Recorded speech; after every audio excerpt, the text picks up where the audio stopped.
ভাই শুরু করেন। ও এটা কেমন হয়ে গেল?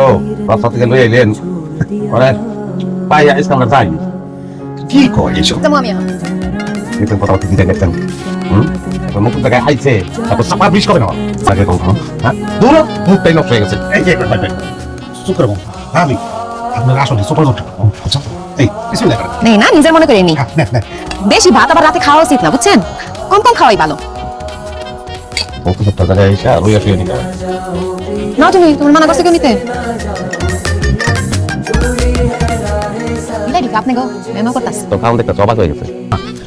আমার কথাটা রাগ করো না। কি শুনবে তোর কথা? কি শুনবে তোর কথা? ডাইল দিয়া ভাত খাইতে খেতে আমার পেটটার মধ্যে চর পড়ে গেছে। কত কষ্ট করে করে টাকা জমায় তোরে আমি কইলাম ফারুক তাই আমার জন্য একটা মাছ কিনে নিয়ে আসো। তুই কি করছস? তুই রাস্তা দিয়ে ধরে রাক্ষস ধরে নিয়ে আইছস। বুঝি নাই আর এমন কথা আমি বুঝছি। তোরে এত বোঝাবুঝির মধ্যে যাইতে কইছে কেডা? হ্যাঁ ওরা যে খাওয়া দাওয়ার পরে কইলো চইলা যাবে, তুই একবারে আগর আটকেটে গেলি কে?